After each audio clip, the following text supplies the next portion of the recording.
এমনি এমনি তো আল্লাহ নবী সাল্লাল্লাহু আলাইহি ওয়াসাল্লাম বলে নাই যে দাইয়ুস জান্নাতে যাবে না, দাইয়ুস জান্নাতে যাবে না। কেন যাবে না? আজকে আপনি গার্মেন্টসের দোষ দিয়ে লাভ আছে? আজকে আপনি ওই ইট ভাঙার কি ব্রিক ফিল্ডে দোষ দিয়ে লাভ আছে? না, দাইয়ুস জান্নাতে যাবে না।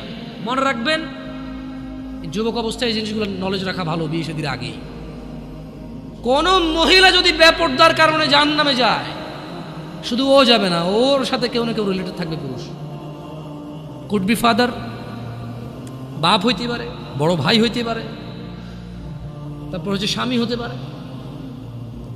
যদি ওর জাহান্নামে যাবার রিজনই হয় বেপরদা, বেখোলা, খোলা মানে চলাফেরা। মানুষ হাজার রিজনে জাহান্নামে যেতে পারে। আল্লাহ সবাইকে ক্ষমা করুন এবং হিদায়াত দান করুন, আমিন।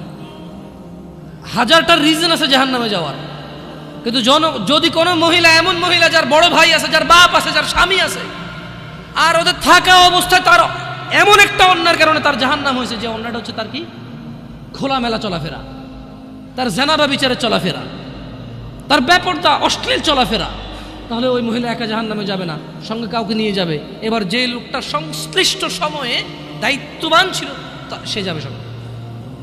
এটা খুব সিম্পল লজিক, কিন্তু কান টানলে কি আসে? কান টানলে কি আসে?